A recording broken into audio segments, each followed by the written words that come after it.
เนี่ยล่ะผู้สาวอย่างนี้ผู้สาวสร้างที่ไหนพี่น้อง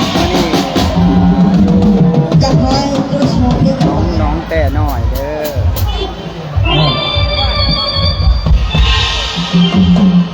โอ้ยพี่น้ำสินอนเบิดแต่บ่นอนนอนเบิดพี่น้อยขอให้ไผ่ผีไผ่อีกผีหรอโอ้ยคอยถามแล้วตัวจันทร์มาสี่วันน้องแก่เขาคอยถามแง่มาถามยังไงหรอถามยังบ้านเขาไม่มีแผลขายบ้านน้องแต่น้อยบ้านน้องแต่น้อยการทำแต่ยกคนพอไม่ทำหรอกพวกอย่างนี้ถ้ามาร้อยดาวก็มือเบิร์ดบานน้องแต่ก็จะมาโหดอยู่นี่เบิร์ด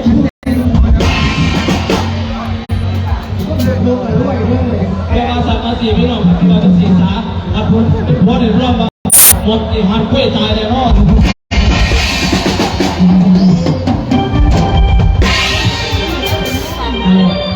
เอาไปเลยที่นี่มาแล้วไง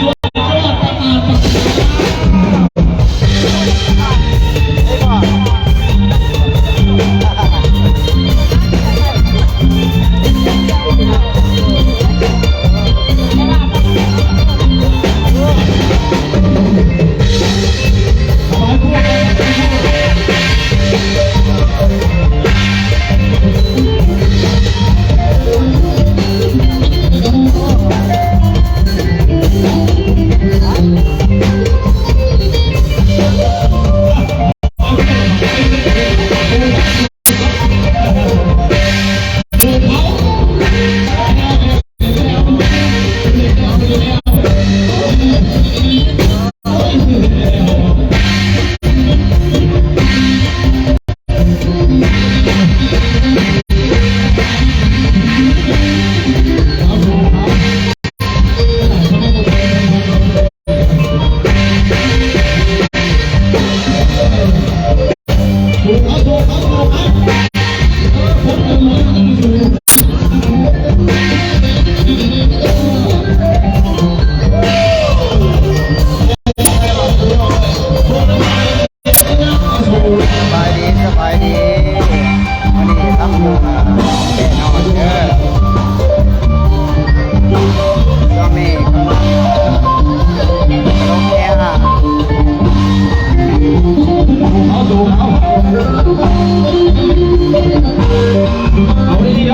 น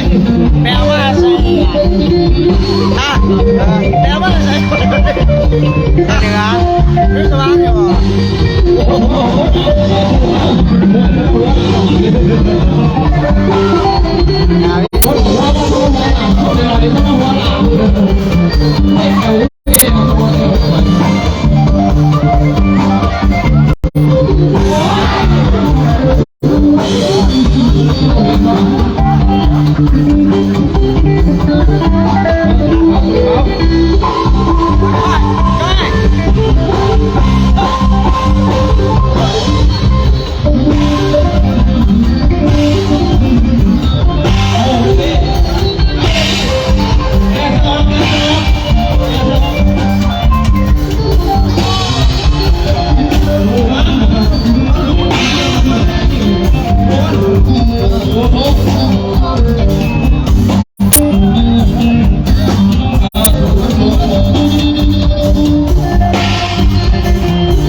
สบายดีขอบใจเด้อสำหรับผู้ที่โพสต์หัวใจให้รถน่ะบ่ได้มาล่ำบ่ได้มาลายกันนอนกันนอน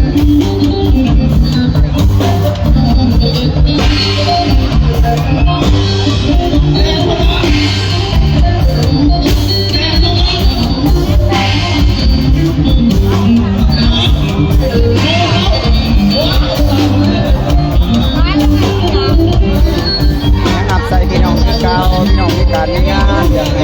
ขอหน่อยนะครับใส่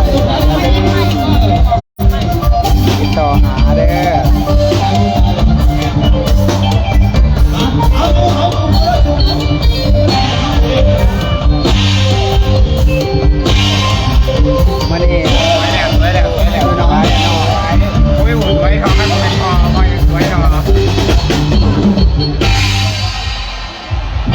แล้วยืนอยู่แวนดนแหละ ไม่ได้บาป ยืนอยู่แวนดนนั่นนี่สวยแล้วจังว่าสวยแล้ว เป็นแต่ละย่อมเขาละไปเรียบร้อย นี่ไปยังไง พาอาหารกินนุ่มนิ่มมาม่ากินเบาไง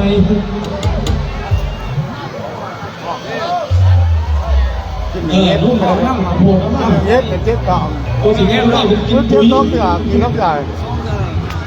นั่งอยู่นอนเลี้ยนกันใส่ลาย คนตายกูดีกว่าเลยคนตายคนเขาบอกถึงชั่วโมง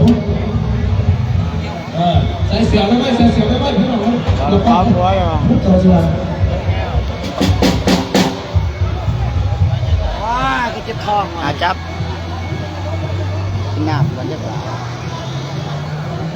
ผมไม่เสียเลยไม่เอาพี่ เบาสุริยันตัวนั้นหน้าตารอพี่น้อง บ้านในเราเตี้ยห้องไปพี่น้อง ข้าไปอีกก็ เสียงก็พูดเฮ้ย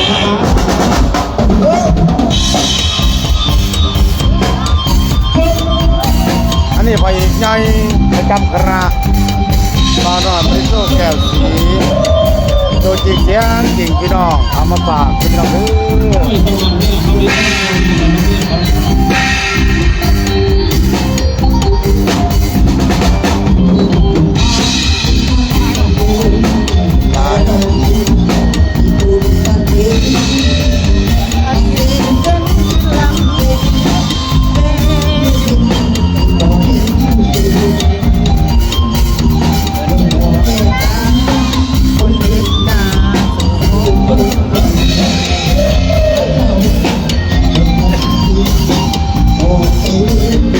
ในร้านต้องไม่ได้เต้นบ้อง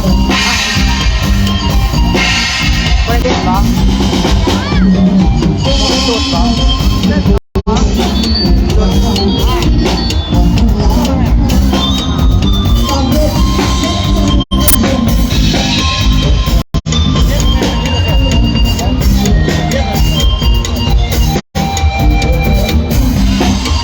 สบายดีพี่น้องสบายดี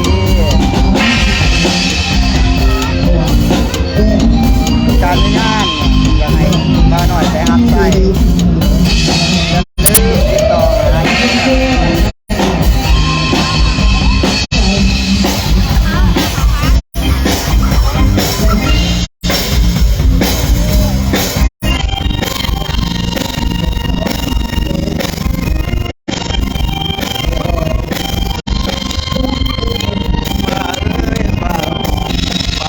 ทั้งคนยามกำบัง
สาวจันนีเอาหัวสอนหลายปีออกผู้บ่าว ผมผสมไม้มาบนนี้อยู่ สั่งรถทุกอย่างให้หมดผู้บ่าวเดินเขาบางทีคนมันจะสาดเดี๋ยวเราพาพี่หลวงพงกับสาวจันนีจันนีมาผู้บ่าวการแสดงลงหน้าเอกประจำงานอ้อละลีบัวครับพี่หลวงขนาดที่สาวจันนีทั้งสองเรื่องบาปแรงน้ำกรรมแรงต่อ